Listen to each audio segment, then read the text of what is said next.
What's up guys, my name is Ace, and today I just wanted to do a really quick breakdown of the Ghost perk in Call of Duty Vanguard, since I've had a lot of people questioning this, and also I've been curious myself to see what sort of limitations this Ghost perk has. And diving right in, the Ghost perk in this game works more like Treyarch's Ghost perks from the past, rather than Infinity Ward, and what this means is Ghost isn't going to be working for you 100% of the time. You do have to be at least somewhat on the move in order for Ghost to be active. If you stand still for too long, Ghost will deactivate, and you'll now be visible to enemy spy planes, intel, as well as field mics, but we'll look at those details in a little bit here.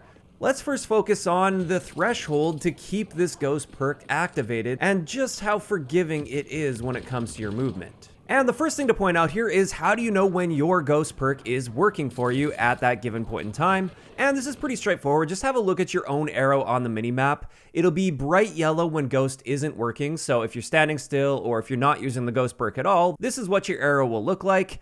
And then when you start moving, when you have the Ghost perk on, it will sort of fade away. It won't be quite as bright of a yellow arrow. This one is fairly subtle. It's actually a little harder to pick up on than some previous Call of Duty games. But that's how you know if Ghost is working for you. And with this, I first worked out the movement speed threshold, which appears to be right around 9.5 miles per hour. And you can see your movement speed in miles per hour when you look at the detailed weapon stats. I still don't know why they use miles per hour for movement speed instead of meters per second. They seem to be flopping back and forth between metric and imperial here. But that's the movement speed threshold, and what this means is with all of the base guns in the game, if you are standing and walking at full speed, you will be exceeding 9.5 miles per hour and the Ghost perk will be working for you.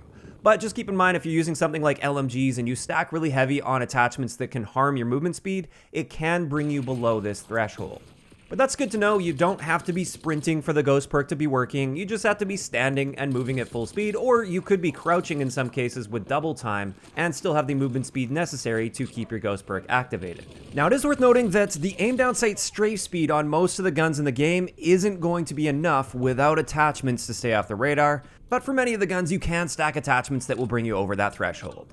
So that's how fast you have to be in order to activate the Ghost perk. However, I wanted to point out the amount of time you have before it deactivates once you stop moving, which is actually quite a long time compared to previous Call of Duty games. This is roughly 2 seconds. Roughly 2 seconds after you stop moving entirely, then the Ghost perk will reactivate.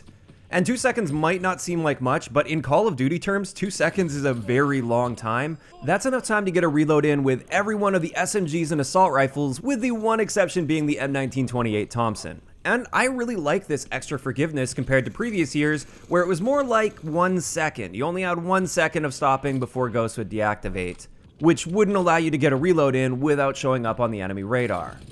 Now, another thing to point out when we're looking at these thresholds of keeping Ghost active, since this is very important to know about, is you can sort of cheese out the Ghost perk in this and basically just move in a small circle while not aiming down sight, and this will also keep you off the radar pretty consistently.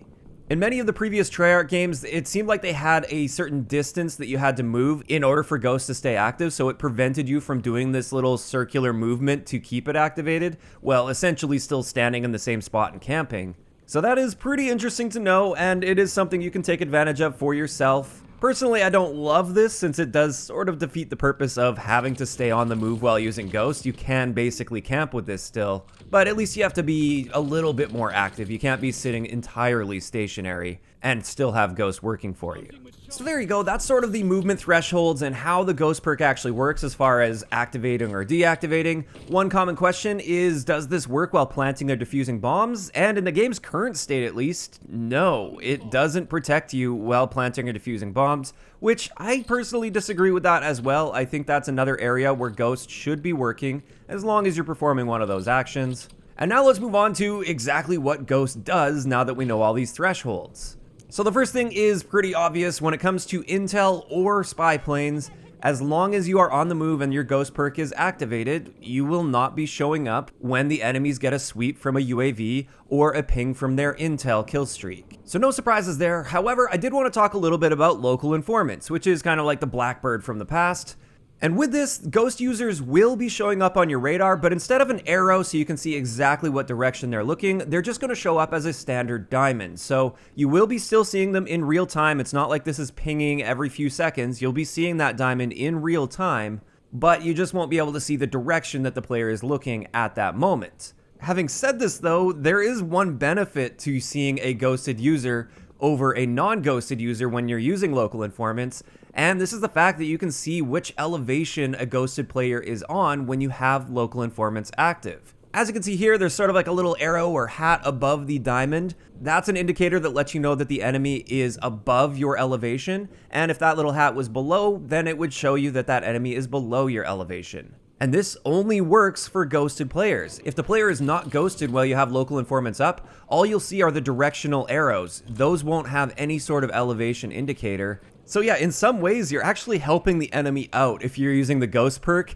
and they have a local informant's kill streak up, because they're getting a little bit more information from you.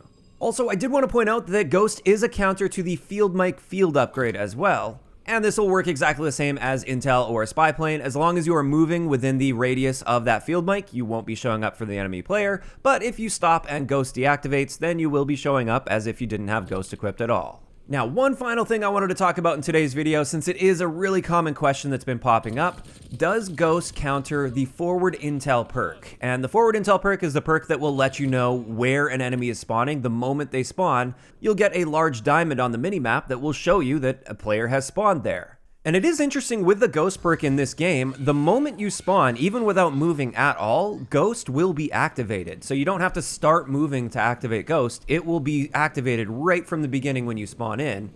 However, Ghost does not counter forward intel. And this means even if you're treating everything right, you're making sure your Ghost perk is always activated, enemies can still see where you are spawning with forward intel, which makes it such a powerful perk.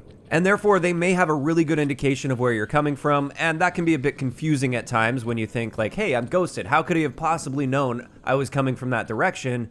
In many cases, this is just due to forward intel. Now, if you are looking for a counter to forward intel, it is 100% countered by the cold-blooded perk, so you may want to consider looking into that if forward intel is a problem for you.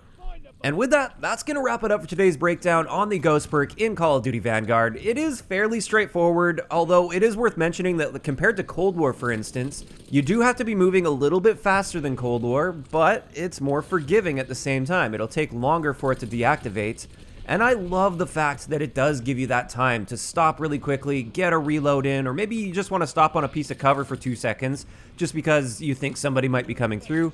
It's nice to have some forgiveness there, especially since Ghost is in such a competitive tier of perks.